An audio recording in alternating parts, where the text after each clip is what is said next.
The women who built their own games. Picture this. It's August 1926. We're on a pristine track in Europe where elite athletes are literally pushing human endurance to the absolute limits, all in front of a massive, roaring crowd.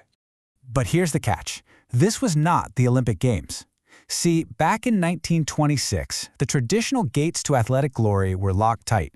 The sporting establishment just flat out refused to let women compete on their track. But thousands still came out to watch. Why? I mean, if these athletes were totally shut out of the official sporting world, why did thousands of people pack a stadium just to see them in action? Let's dive into that. Female athletes back then faced a really stark choice. They could either accept being completely sidelined by the male-dominated Olympic Committee, or they could do something radical, build an entirely independent sporting universe of their own.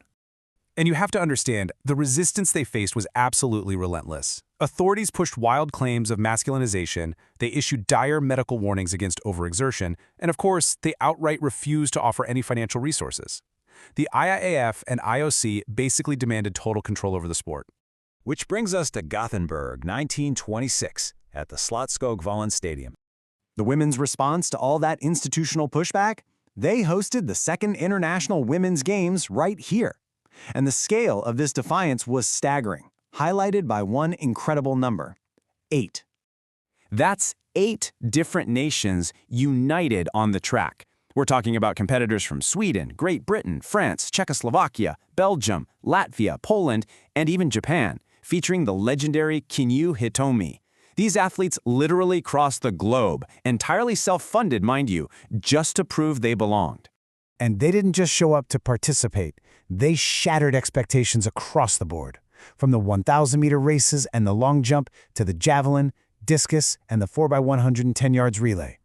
They actually set 6 new world records in the exact same endurance events the authorities claimed would somehow ruin their health. Now let this number sink in for a second. 17,000. 17,000 men and women, decked out in their 1920s civilian clothes, completely packed the stands over those 3 days. The public appetite for elite women's sports was undeniable. The spectacle was so impressive that even the most deeply skeptical male journalists had to throw their hands up and surrender. Just listen to what the Swedish press wrote in 1926. Until now, we have remained skeptical, because we were at Vallen yesterday and we came, saw, and gave up. This sheer, undeniable triumph served as a massive wake-up call. When the Olympic establishment realized they were completely losing control of the narrative, they finally caved and officially included women's track and field in the 1928 Games. As modern historians often put it, this was not play. It was elite sport on women's terms.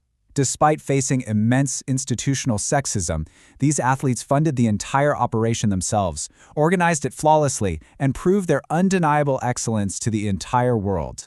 They built their own stage, and that's really the big takeaway from this explainer. When powerful institutions actively denied them a place in history, these women didn't just sit around waiting for permission. So it leaves us with a pretty powerful question to think about.